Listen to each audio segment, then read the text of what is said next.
Market and logistics strategies working together. It's when people who work in logistics work with people in marketing with the efforts in order to provide a level of logistics quality while meeting the desired goals and objectives of the marketing desires. The example we used are the box of Athletic Cool, which shows it's promoting the brand, as well as the box that it's in that shows logistics. Logistics cost reduction is really anything that provides a lower cost for the firm. The example we used was Gordon Food Services using their own form of transportation instead of using a different one that would increase their cost. Customer service is a level of service that an organization delivers to their customers and the perception of quality, price, etc. they receive before, during, and after the purchase. The example we use is me providing this customer with service when they ordering their food, getting their drinks, putting their order in, bringing them their food, and after.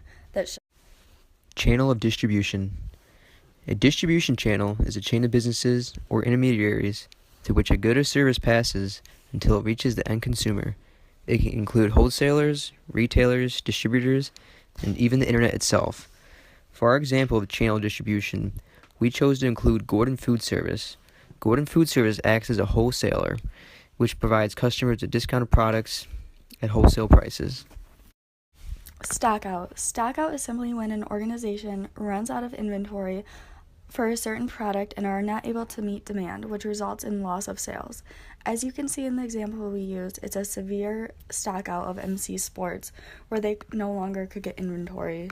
Postponement, the delay of value-added activities until the latest possible time. A deliberate action to delay final manufacturing or distribution of the product until receipt of a customer order. The example we used was when I went to a restaurant and they took my order and then it wasn't actually placed and made until they took it. Order management. Order management is how an organization manages the ordering of materials, which usually consists of 6 steps. The first step, the customer places the order. The second, the order is received. Third, the order is processed. The fourth, the order is picked and packed. The fifth, the order is shipped. And sixth, the order is delivered.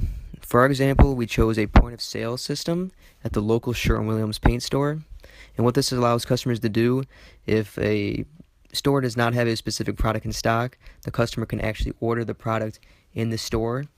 So it follows the steps as number 1, the customer will place the order, and the order will actually be physically received inside the store, and then the order will be processed inside the system and sent to the warehouse in which it is located, in which then the order will be picked and packed, and then the order will be shipped from that warehouse, and then finally the order will be delivered to the Sherwin-Williams store. Vendor managed inventory. Vendor managed inventory is when manufacturers have access to point-of-sale information and replenishment is automatically triggered. Manufacturers are ultimately responsible for maintaining the inventory levels of their products on store shelves and are the ones who generate purchase orders to restock products. For our example of vendor managed inventory, we chose a local worker who works for Yoplait, stocking Yoplait products inside a local Meijer store. Exclusive distribution. It's severely limited distribution of a product, usually correlates with items that are more complex, rare, or expensive. The example we use is a picture of my grandma's boyfriend's plane, which he was in the process of buying, so he went to a place where they sold planes, which isn't very common, and you can only go certain places to get this item. Private fleets, not for hire firms, own transportation equipment, but are not in the business of offering transportation as a service. They do their own transportation. Usually it is a result of frustration with past service and may be less expensive, and companies can also include advertising on their trucks. The example we use is Sherwin-Williams, which they do provide their own transportation, but they do not provide a service for other companies. Reverse logistics is returning things from the point of consumption to the point of origin for the purpose of recapturing or creating value or proper disposal. The example we used was when I ordered a pair of rain boots, and I received pink ones, but I really ordered black ones, so I had to send those back, and they had a building blocks concept of packaging. It's smaller units placed in larger units. Our example that we used was an iPhone that came in a larger package, but then had a smaller one with inside of it. Material handling equipment. Material handling equipment is mechanical equipment used for the movement, storage, control, and protection of materials, goods, and products throughout the process of manufacturing, distribution, consumption, and disposal. It usually deals with short distance movement of material in a building. For our example, material handling, we chose to include a high-low, which is inside a warehouse of the local Sherwin-Williams store.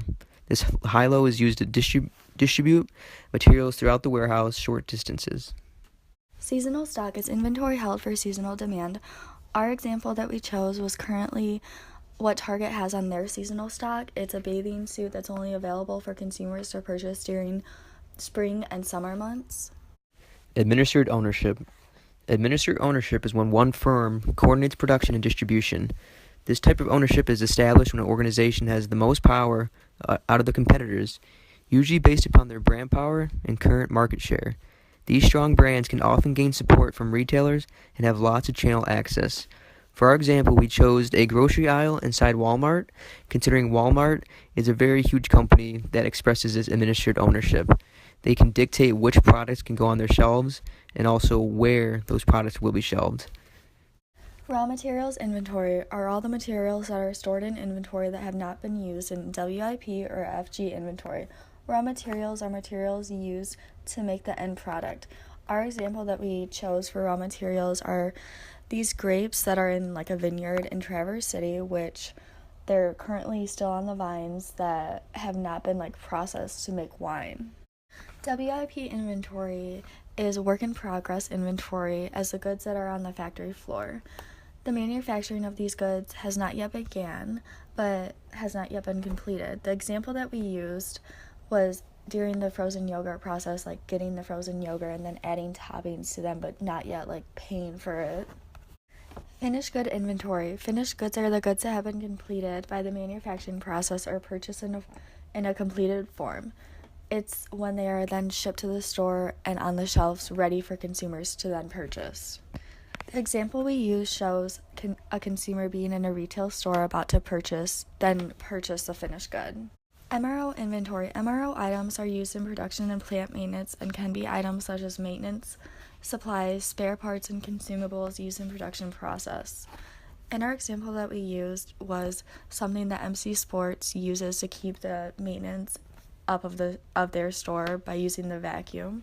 Service form sponsored retailer franchise is when two or more businesses come together to create for one another by setting up the other's independently owned franchised outlet inside the other's service locations to provide convenience to their customers. The example that we used was showing two different franchises within the pod on CMU's campus, which shows this franchise.